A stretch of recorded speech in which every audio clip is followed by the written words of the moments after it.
Over the past 1 year and more, this series has given us the opportunity to explore food in all its richness and complexity. We began it with a simple but important intention to equip and educate people, especially those of us who live in urban settings, about food and about the many dimensions that influence what we eat, how we eat, and why it matters. And at its core, really, food is not just what it is in our plates, but it's really something that is deeply connected to the land, to the oceans, and the communities that produce it. So these connections, in turn, help us shape our health, our cultures, and the planet we share. And today we are delighted to have with us Professor Amalendu Jyotishi with us to guide through the hidden journey of fish in our food systems, from small nutrient-rich local catches that have nourished communities for generations to the global shrimp trade that increasingly dominates the markets. Amalendu is a professor at Azim Premji University. He researches in natural resource management, commons, and sustainable food systems, with extensive work on fisheries, dried fish value chains, and rural livelihoods. He bridges ecological, economic, and institutional perspectives. His project spans South and Southeast Asia, linking local nutrition needs to global value chain dynamics. And we thought of discussing over this topic because it is such an important conversations. Oceans today provide anywhere between 20% to 50% of the animal protein that is consumed by humans, and more than 600 million people around the world rely directly on fisheries and aquaculture for their livelihoods. As more of us try to make food choices that are good for both our health as well as the planet's health, understanding what sustainable seafood really means is so very important. So thank you once again for joining us. And before I hand over to Amalendu, just a few things that we are recording this session. So if you are not comfortable having your face on, please feel free to turn your camera off. And if you have any questions or comments while the presentation is going on, feel free to use the chat, and we could take the questions after the presentation is done. So thank you very much for joining everyone, and over to you, Amalendu. Thank you. Thank you so much, Chakari, for this invitation. And I'm really delighted and to talk to those small but very interesting and enthusiastic audience. And I hope together we can kind of make some meaningful changes. And so some research is definitely important to bring the context to the right place. At the same time, we also need to influence different segments of population and understand who are actually getting out of the system or who are getting into the system and who benefits from it. So through this fish journey, maybe I'll be able to impress upon you, and definitely would like to take questions from all of you. And whatever that I know, I can definitely respond to it. But what I don't know, maybe it would be a point of interaction for us to take it forward in future. So let me share my screen and see if can see my screen. Yeah, it's coming on. Right. Yeah. So to tell you a little bit about myself, little more about is that it's a little more than a decade now that I have been engaged in this coastal marine and fisheries related issues. And it so happened that one of my friends, Martin Bavink from University of Amsterdam, um, he was planning to have a project on fish for food. So that was the first kind of an encounter that I had on a serious encounter with working on fish in coastal areas. And I knew that a lot of big names who have been working in this particular space. So coming to this space as a new entrant, it was also a little challenging from an academic perspective. And what I realized that the project that we initiated, it was a study of how kind of fish plays an important role in among urban poors, and we were looking at two countries, Ghana and India, and two city each. So one was like a coastal city. Here it was Chennai, and a interior city, Bangalore, and in Ghana it was Accra, which is the coastal city, and Tamale, which was a is interior city. So basically wanted to know that how fish goes as food, particularly urban poor or low income community. And we thought that those people have worked, social scientists have worked on coastal issues, fisheries related issues, but how this fish goes as food, particularly to urban poor, was very less explored. And I think that gave me a space to kind of work on. And then subsequently, I continued working on different other projects, and it continues, in fact. Then we started with something called dried fish matter from University of Manitoba that is started, and then we had a collaborative on Indian Ocean collaborative, again looking at small scale fisher and small fish issues. And even currently, we have a project that's called Small Fish and Climate Change. So all these projects, in some or other sense, keeps me engaged in this space. So and the learning that happens on everyday basis is has come to this particular presentation. So I would like to acknowledge all of these projects and people engaged in these projects. To help me. And so I'm not the only one who is speaking. I'm speaking possibly on behalf of so many other people in that sense. And obviously, the community who has been playing an important role in this. The community is much bigger.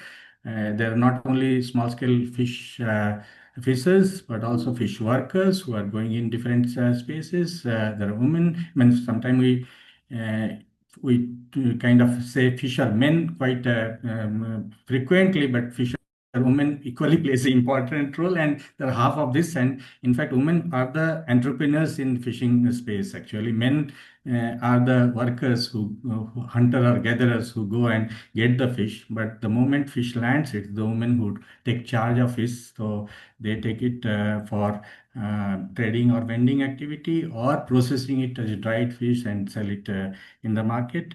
So they are the entrepreneurs. So when I'm talking about fishers, it includes both fishermen and women who have been working on this. Of course, then a lot of actors who are engaged in the value chain and the consumers, right?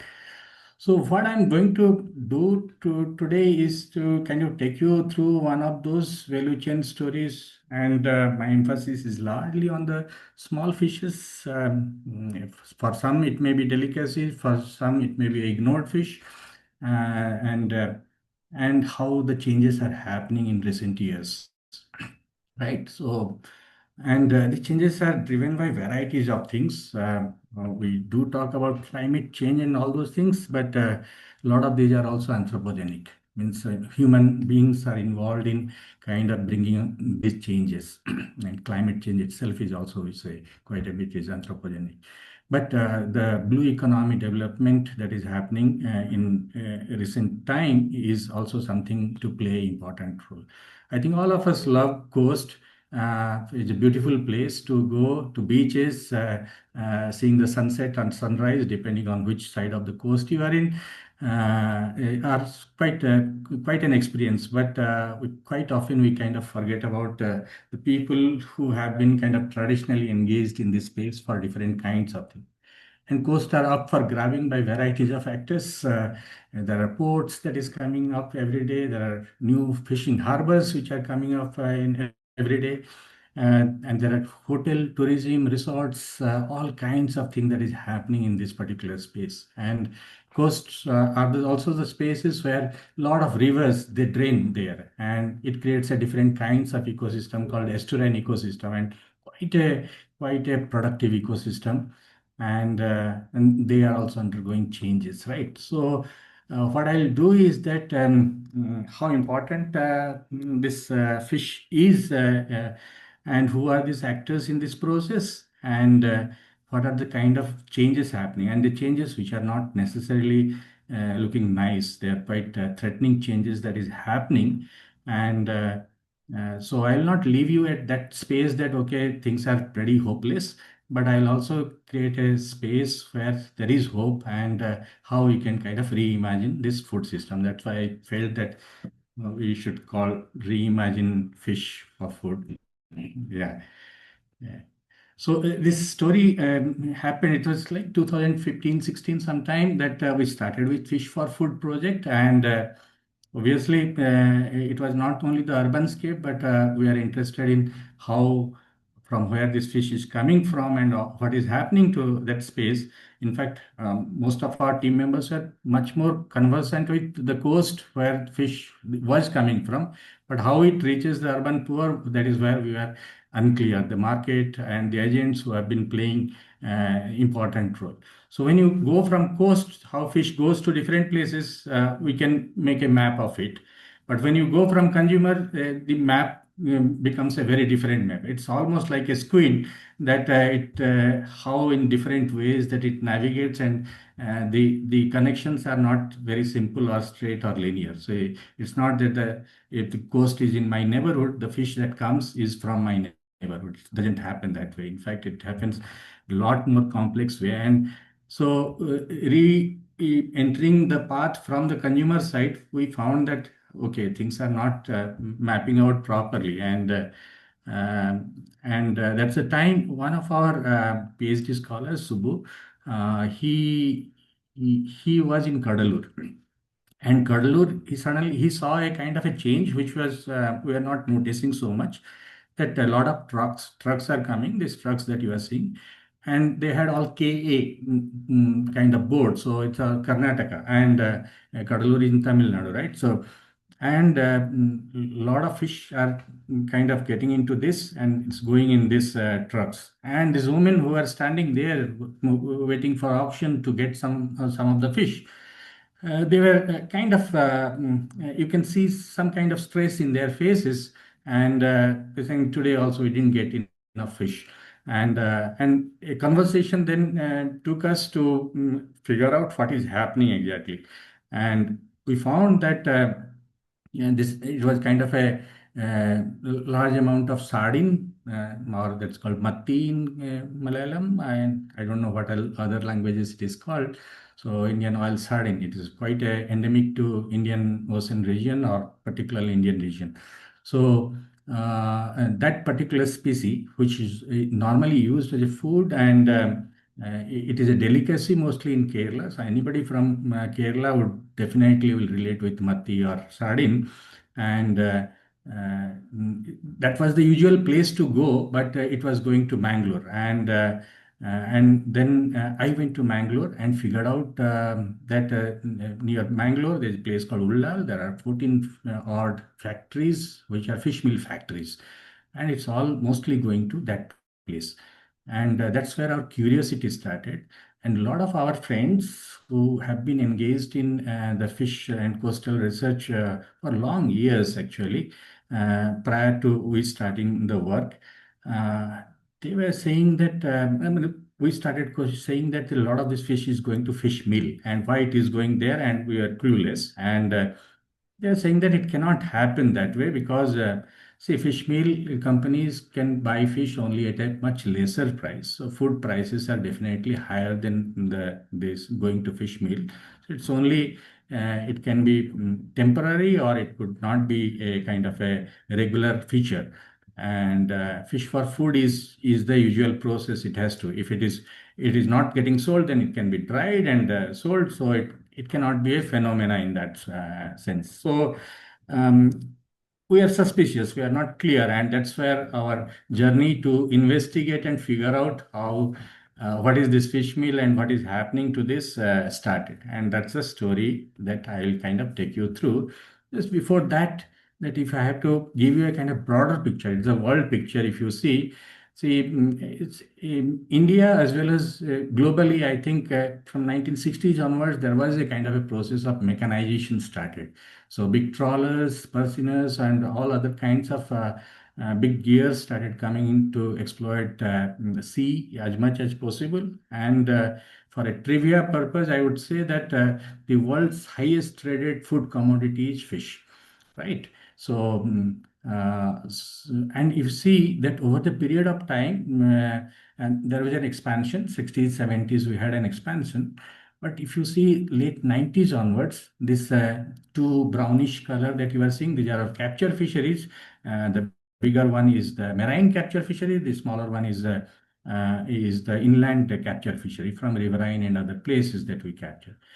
what you will see is that they are becoming stagnant. The total production of fish from the marine scape is stagnant. And what is increasing is basically the aquaculture, both inland water aquaculture that we are, the rohu, katla, tilapia, etc., that you would have heard of, or the marine scape aquaculture that is happening, or different kind of mariculture that is happening, like shrimp, like sea bass, etc.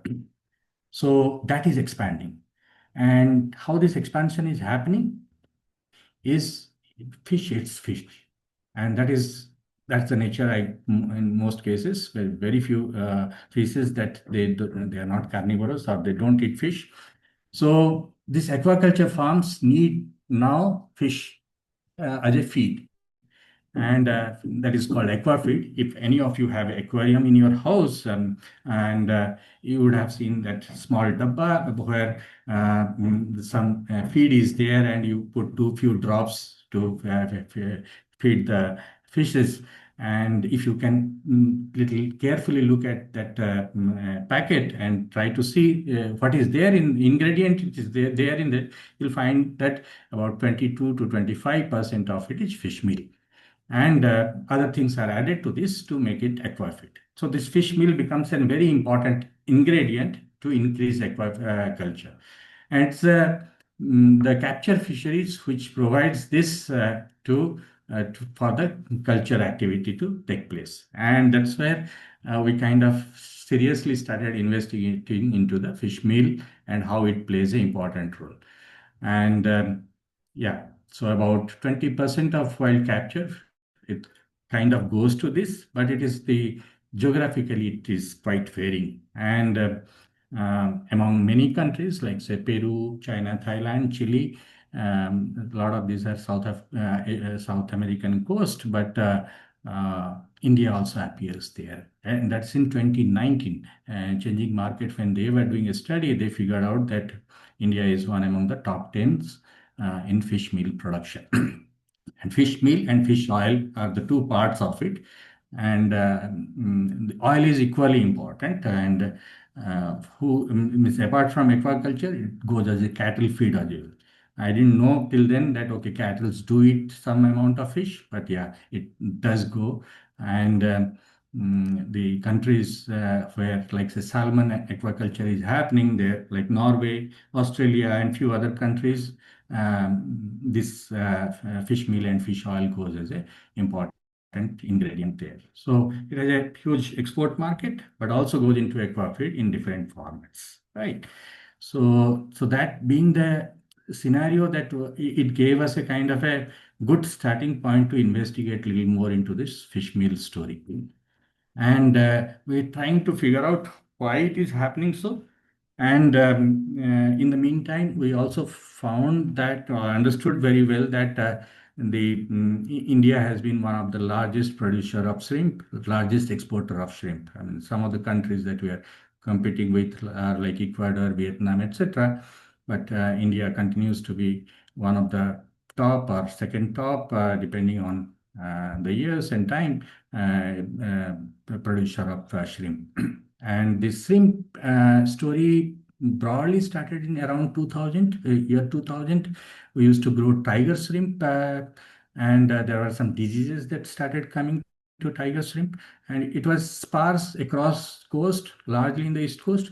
And then a new variety of shrimp called white leg shrimp or venami, that started coming in, and it had a pretty good market. And particularly the Andhra coast, Godavari Delta coast, the picture that you are seeing in the right side below is essentially Godavari Delta area where a lot of these aquaculture farms are there. And essentially it was the paddy cultivation which was happening earlier, and some of these were transformed into the aquaculture, shrimp aquaculture farm. And Benamai, it is also called the white gold in certain ways. And Indian government also was promoting this because it earns us quite a bit of foreign exchange. Apart from what Trump's tariff process are going to do, leaving that aside, we know that we last year actually, or the year before, we got about 5 billion US dollar as exporting shrimp, and shrimp export constitute almost two-thirds of the total marine export that India does. Right, the MPEDA, that is Marine Export Development Authority, they come out two-thirds of the value and two-fifths of the in terms of volume. Right, so that is what how important shrimp is. So it has been also kind of as a blue-eyed or whatever you call it, a kind of a growing industry. Indian government also is generally interested that we must work around this. But this aquaculture farm, shrimp farms, and they need saline water. So the salinity level increases in those areas where they're farming. So if you have a paddy farm next to it, then the next year you cannot do a paddy cultivation in that area. So either unwillingly you get into aquaculture. If you don't have the capital to get into aquaculture, then you lease out your land to somebody who has the capital to do that. So those kind of dynamic changes are also happening in Godavari Delta, which was at some point of time called rice bowl of India, is now has become a shrimp bowl of India. And 90% of this shrimp that we produce, it gets exported. So while looking at fish meal, because it is aquaculture and marine aquaculture, particularly marine species need more fish meal compared to freshwater species. Like a rohu katla would need much lesser compared to shrimp, how much it would need.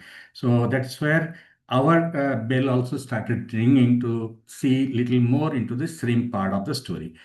And that's what we did actually. We followed the fish in some sense. So we started from Cuddalore, looked at the trucks, went to Mangalore. This is one of the Janta fish meal factory. You can see how the fish is kind of put, and they don't discriminate actually between fish. What they need is finally make the paste out of it, make powder out of it, make oil out of it, and it would go into this fish meal. And this fish meal then goes to big companies like Avanti and others who make aqua feed out of it. And this aquafeed then goes to shrimp farms in Kakinada and Godavari Delta and those areas. And then the labor condition is there is quite precarity is also there. Those who are working in this cleaning these shrimps. And then it goes to different market. But the last photograph that we have there is from Albert Heijn in Netherlands, because we are partners working from Netherlands. So it was easy for us to kind of get those pictures from them, and it's not an ordinary poor or average consumer from even if in a developed country can afford this food or a regular food. It has to be for a rich person to make it a food for them. And so we started kind of looking back into this, that why and how much fish meal that we are producing. And first thing that you have to do is that figure out what kind of data is available to you. And we are getting all kinds of ranges of data from different sources. There was no consistency from 74,000 to 500,000. That's quite a range. So we thought that we'll do the calculation ourselves. And what we did actually, we just the reverse way, we followed the fish, we followed fish meal. So we started assessing the magnitude from the shrimp side of it. So we have a clear understanding that how much shrimp we are exporting. The export data are a lot more verifiable and believable compared to our production and other kind of data. And we knew that almost 90% of it. So the error margin is very low here. And so this is the total shrimp culture that in a particular year, 2021 or so, that we did. And we knew that how much food conversion ratio of it. Like for 1 kilo of shrimp, they need 1.4 to 1.5 kilo of food. Right, so that is the amount of shrimp feed that is required if you are producing this much of shrimp. And about 20 to 25% is the fish meal that goes into the aqua feed. So, so from this, we kind of 25% of it, we converted it into how much fish meal is required. And from this, we know that fish meal goes into a kind of a how much wet fish you need to make it a fish meal, and the ratio is somewhere between 4 and 5. And these were verified. Even talk to people, we have seen in some places, in some factories, talking to the actual people who are engaged in these activities. So the ratios are more or less we have verified it, but it is a pretty much accurate in some sense, you can say it, when they may have minor variation. And we also did calculate what is the net import of shrimp feed that we are doing and how much fish meal we are exporting. So the addition and subtractions are kind of done to arrive at a number. And that number was staggering. That is 1.2 million tons. And India's marine fish production, you have to see, the data is about hovers around 4 million tons, and it has been broadly stagnant for last 25 26 years. From 2000 onwards, our marine fish production, if you see, it is fluctuates around 4 million tons, sometimes little less, sometimes little more, but it fluctuates around 4 million tons of fish. And from this 1.2 million ton is almost like one third of the fish is going to fish meal. And what implication does it have? Right. One you can see is that how it is kind of working out. The black part of this bars that you are seeing is the finally the marine fish available for domestic consumption, right? And that is shrinking, and we have some data. I couldn't put it together to see that this black area is essentially further shrinking, which so where we are doing direct marine export that is happening. Fish goes as surimi. There is a new kind of product that has come up in recent time. Then fish embedded in fish meal, that is directly exported, and then fish embedded in shrimp, that is it. And you can see that shrimp part of it is expanding quite a bit, and we are promoting that as well, right? So domestic availability of fish for direct human consumption is shrinking largely at the cost of shrimp getting exported, right? So this is the scenario. So this being the scenario, we now started looking at the stories of people, it's happening there actually, right? So yeah, this that I was telling you about, that the fish meal companies purchase this fish at a kind of a very low price, 20 to 25, maybe now 30 rupees a kilo. And sardine gets a specific attention because Indian oil sardine, as you see in the name, that it has a higher content of oil in it. And about 6 to 7% oil content is there compared to any other fish. So it becomes a price catch because fish oil has a better market price compared to fish meal or fish paste or fish powder. So that fish goes at 27 rupees per kilo to the fish meal factory, and the entire process we sell it at 2,340 or almost like 23 euros, 22, 23 euros per kilo in Albert Heijn markets, supermarkets in Netherlands, right? And that's not affordable for a ordinary consumer on a regular basis, right?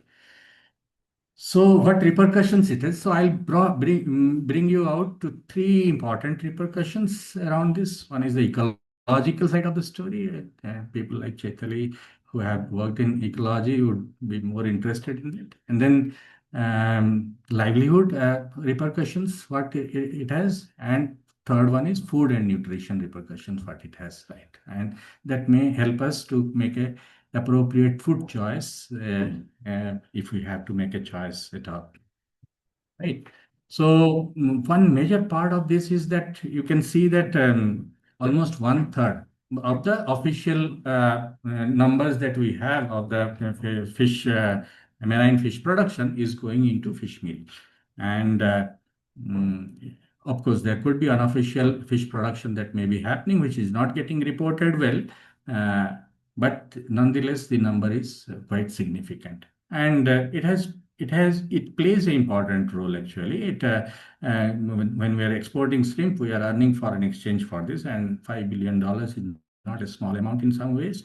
So you cannot overnight think of it that let us stop shrimp farming, and though there are ecological repercussions. There are two types of ecological. One, the in the aquaculture farms that as they start spreading, they take away the land for make the adjacent land unviable for other kind of agricultural activities. So what happens is that by force or by design, you have to give up your land from paddy cultivation to something else. It is a story around the world actually. In Bangladesh, this story is then Sundarban also this story. Many places these stories are similar actually.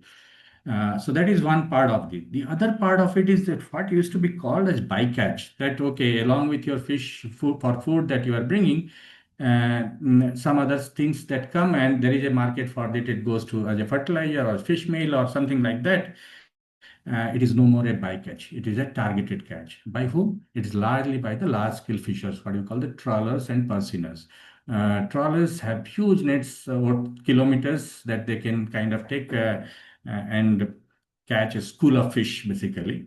And but what they are also doing is that because they need more of this fish, because the fixed cost associated with taking a trawl out for multi-day or few days is costly affair, because you have labor cost, you have food cost, you have diesel cost, and all those almost 1 lakh rupees is the kind of a cost that you have to put in as you take a trawler or a purseiner out to the sea.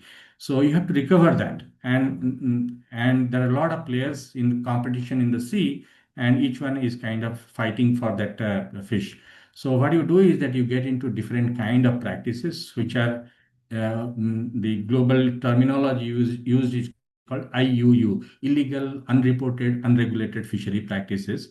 The term may have problems, but different kinds of destructive practices people get into, like bull trawling. So two trawls will come together to kind of take the net and do fishing, or something called bottom trawling, like you put weight below it, and the Indian Ocean, particularly both the Arabian Sea and Bay of Bengal, it's little shallow water, and so you can kind of scrap the bottom and take out whatever that you can, because fish meal industry doesn't discriminate, so you can just get in anything of this which is like a fish, and it can go to fish meal factory in their centripetal or centrifugal machine. It can become a paste and powder and oil. So they don't discriminate so much. The trawlers, when they compete, they get into this kind of uh, mm, practices because they have to recover their costs, right, in certain ways. So it is also leading to destructive practices. So when you are taking biomass out, we still don't know which fish depends on which fish and how the relationship or how the ecosystem works. We are essentially getting into a destructive practice even without knowing much about how the system works pretty well there. And it was not that by chance, though Indian oil sardine has some kind of fluctuations. The fluctuation used to have an upward trend that a certain years the fish production will go down and then it will increase at a much higher rate. But 2014 onwards, when the downward trend started, 2020 it almost collapsed. Now we see some amount of revival of oil sardine happening, but this revival has not even come to the original level of how much you used to produce. So these collapses are imminent in certain ways, though people sometimes may call it that due to climate change or increase in the temperature or the sea level. All those things are also playing a role in terms of where the species would be landing or where it would not be seen.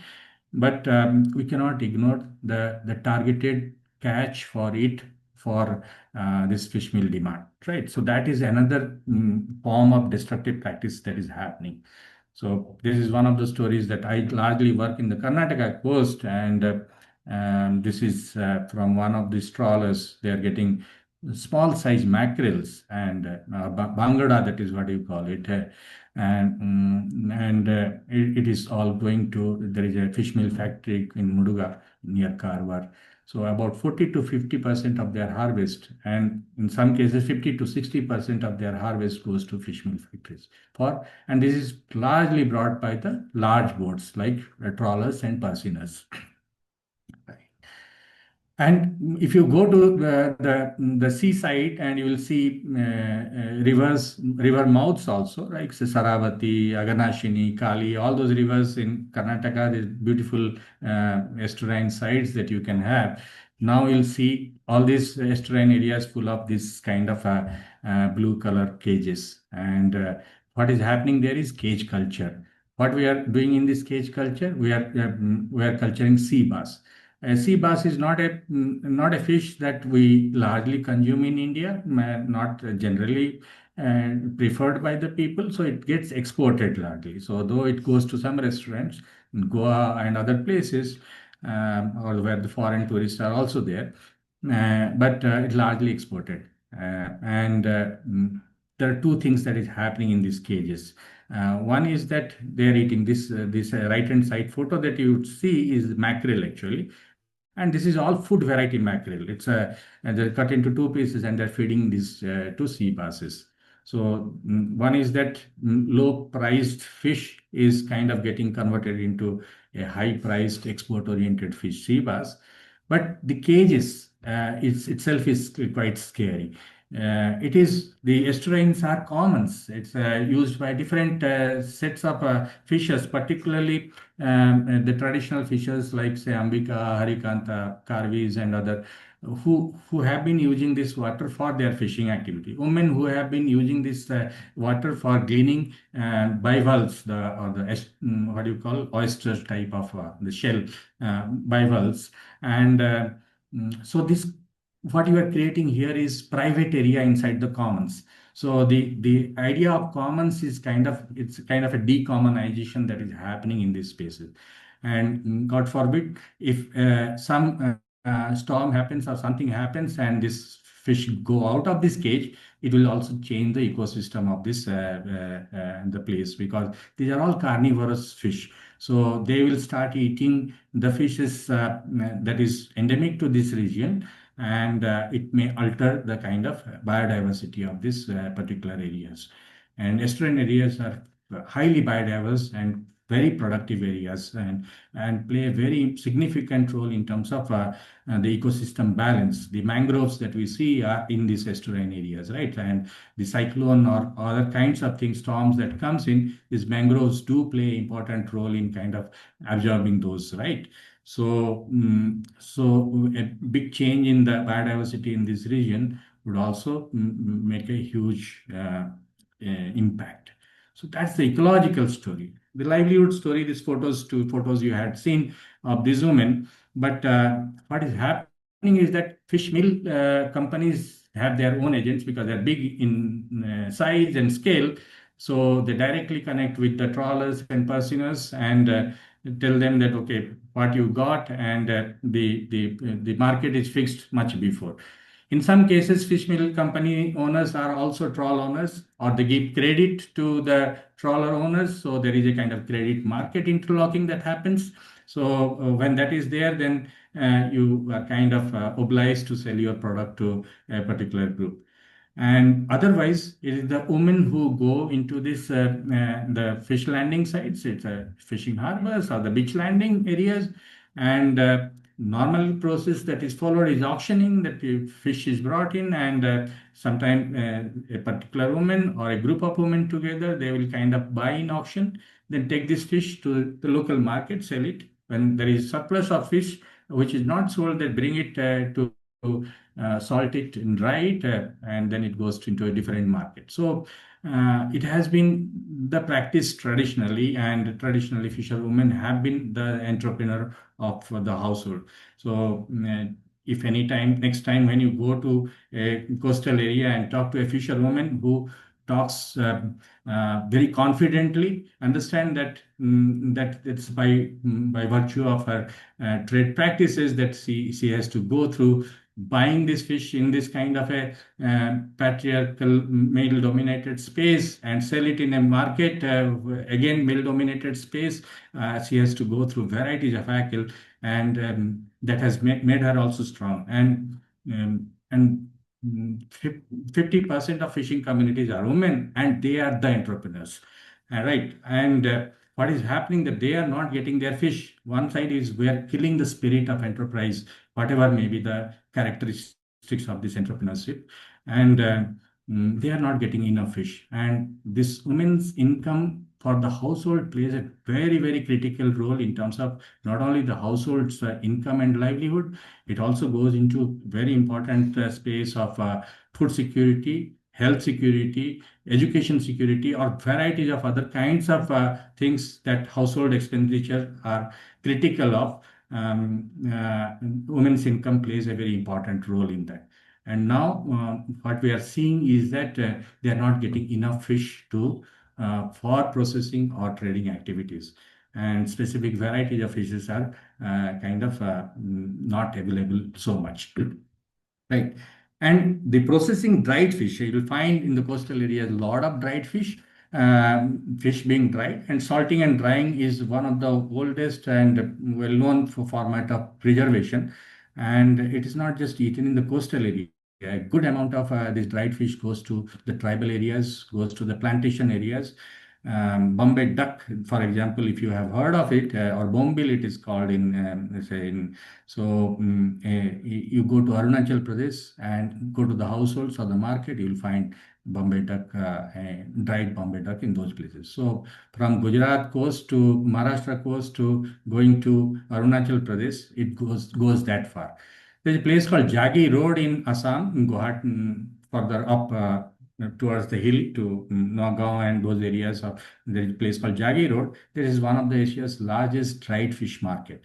And from there, it goes to kind of caters to the entire Northeast. So, and it has been a delicacy in most part of Northeast, but also many parts of the country, largely the tribal and plantation areas, tea plantation, coffee plantation, and all those areas.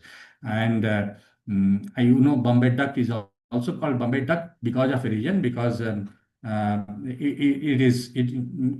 used to the fish used to be dried and it used to go through this the train called Bombay Mail or Bombay Duck. So from Bombay to Kolkata it used to go, and from there to Northeast. So Bombay Duck, from Bombay Duck it became Bombay Duck, right? So so fish moves in a very, very interesting ways, and dried fish is a very important part of our food and nutritional security. And I think one of the nature's superfood, which which has all comprehensive nutritional values in it, right? And the women play a very important role between fish and the poor in a lot more sustainable way. And when they are out of the business, I think the precarity not only comes to them, but also comes to the link between the sustainable fish and fish that is needed for where it is needed most, right?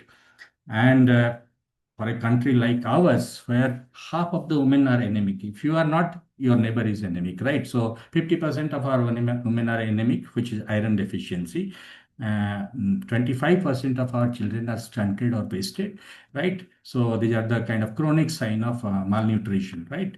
And fish almost provides all the micronutrients, macronutrients, minerals, whatever you name it, omega-3 fatty acid, all those. Nutritionists have done studies, and there is nothing that can substitute fish, particularly small fish, because the per unit value of it is much, much higher. And small fishes are not normally consumed as a whole fish, and that's why the wastage are much lesser, and that's why the nutritional absorption or value addition is much higher.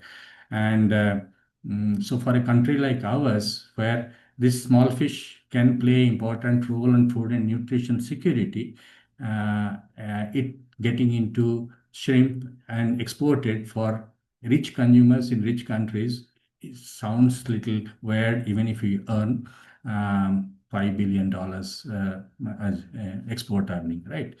And dried fish particularly goes to those who need it most, and it could have been used. This most of the small fishes like anchovies, mackerel, silverfish, all those are used for drying. Mackerel is one of the largest one that we have seen. Bombay duck is another. Sardine is not dried so much, those dried sardine are also there, but because of high oil content, it changes its color very quickly, and that's why oil sardine is not one of the preferred one. But there are many other small fishes which are used for drying, and that plays an important role for food and nutrition security. And now these changes are, in that sense, quite scary and alarming. This photograph that you are seeing is that I'll kind of come to a last part of my story, that it is not everything that is vulnerable. So we have to look for certain kind of viability from this. Some part of it is obviously we have to work, policymakers have to work, others have to kind of work, which is around the small scale fisher oriented policies. There is, you look at any blue economy or the policy documents, and control F and do small scale fisher, women, etc., dried fish, you will not find a single word. Sustainability will find 100 words, because we want to project it in different SDG, sustainability, these are the buzzword that we want to. But for whom and who plays the important role in this, these actors are not placed in those reports. Recognizing women as in fishery activities, including fish processing, drying, and trading, barely any. It's a fishermen or fish household gets something. Women is not recognized, so they cannot even avail varieties of benefit or schemes from the policies. So the policies are not oriented towards women, though half of it is, and they are the entrepreneurs in this particular industry. So collectivizing the small-scale fishermen also in this value chain could be an important role. We have seen this farmers producers companies like the fisher producer companies or fisher producer organizations, or some such kind of things are happening in small ways in different places, like South Indian Fish Federation, SFCC, that was created long back in Kerala, that plays an important role in some ways. It is happening in some cases, it's not happening in most cases. It's also not easy process to bring all of them together. Each woman has a different identity associated with the kind of fish drying they do. Some are more salted, some are less salted. So bringing those differences together to bring them together is not an easy process. But people have been trying. We have been also trying to kind of bring them together. But one of the other important ways state can play important role. So take this small dried fish. Fresh fish is difficult, but dried fish is relatively easier in powder format or dried fish format. Take it to where it is needed most. The Anganwadis, the midday meal program, the social welfare hostel, the community kitchens, the urban canteens, and dried fish as a ration. It can go in different places. I'm not saying that it should go to everybody's mouth and dump it in their faces. People who don't eat, let them not eat it. But there are a lot of people who have been. You go to entire Northeast, to go to entire Eastern India, you'll find almost everybody eats some or other format of fish. So those who are eating, why to deny them, and why not put it there? And on that basis, actually, the World Fish, the organization, with some USAID and other support at some point of time, they worked with Odisha government and wanted to kind of reach small fish for food. So the photograph that you are seeing is that one small experiment that was being done initially. It's called Nilachal Seva Niketan. It's a kind of a destitute home in some ways. There are children of different ability, and destitute women, old age people. About 600 of them are staying in that particular place. So we thought that let us try small dried fish, whether it is acceptable to the people and the cooks or not.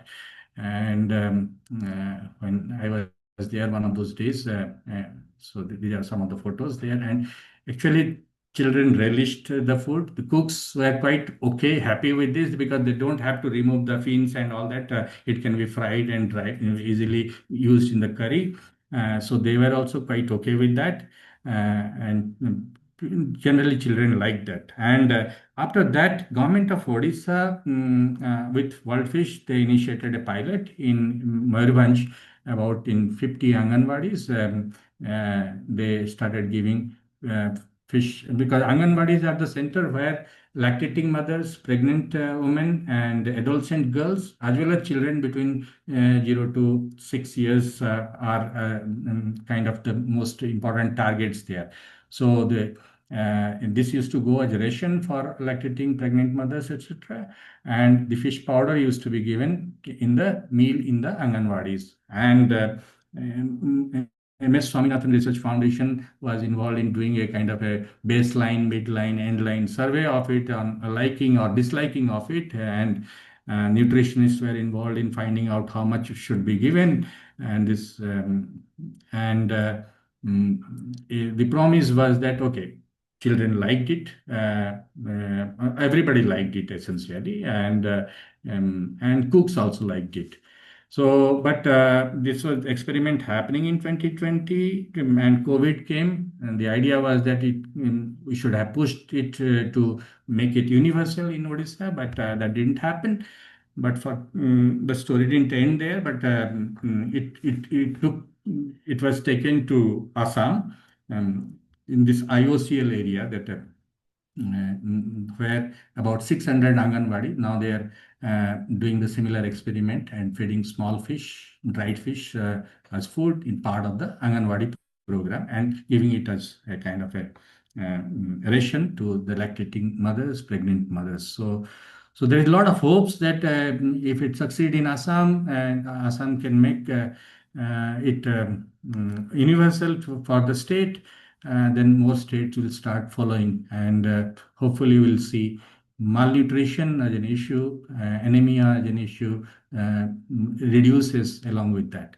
Of course, there is a long way to go.